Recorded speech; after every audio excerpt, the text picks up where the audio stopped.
Aljamain Sterling versus Calvin Kattar is happening at UFC 300. You better win your fight because I'm coming on your ass, boy.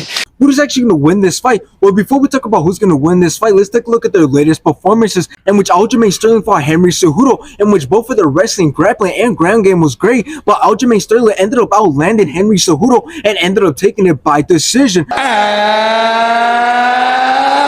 still!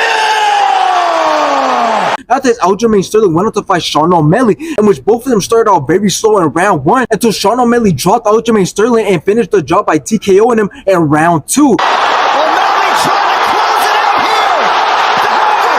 Now let's take a look at Calvin Kattar's latest performances, in which he fought Josh Emmett, in which this was a very close fight. Both went back and forth, both landed some great shots, but Josh Emmett ended up outlanding Calvin Kattar and ended up taking it by decision. By split decision, Josh!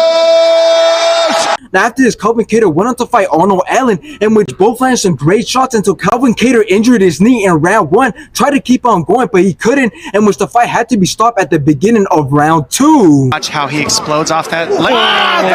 That's it. Now here's the thing with this fight. This will be Aljamain Sterling's first fight at 145, not to mention that he is the smaller fighter. So those two things could or cannot affect his performance in this fight, but I don't think it's going to make much of a difference because it doesn't change the fact that Aljo is the grappler in this match and Calvin Kattar is the striker. So I don't think this fight is going to be as close as people think, and the reason I say that is because before Aljo had lost to Sean O'Malley, he was on a 9-fight winning streak, 4 of those fights being title fights. And as for Calvin Kattar, he hasn't been as consistent with his performances because he has lost to a lot of tough guys, even to a big name like Max Holloway. So all that just tells me that he isn't even that good, even in his own weight division, as he's ranked number 8. And the other thing that lowers his chances of him actually winning this fight is that he hasn't fought in 2 years, as his last fight was in 2022. So he's coming off losses that were 2 years ago, and his comeback fight has to be against Aljamain Sterling. Just tells me that it doesn't look too good for him going into this fight. So in the end, although Calvin Kattar has a size advantage, I do believe that Aljo will be able to work around that, along with the fact that he's going up in weight. So in the end, I got Aljamain Sterling winning this fight, and he even might be able to submit Calvin Kattar.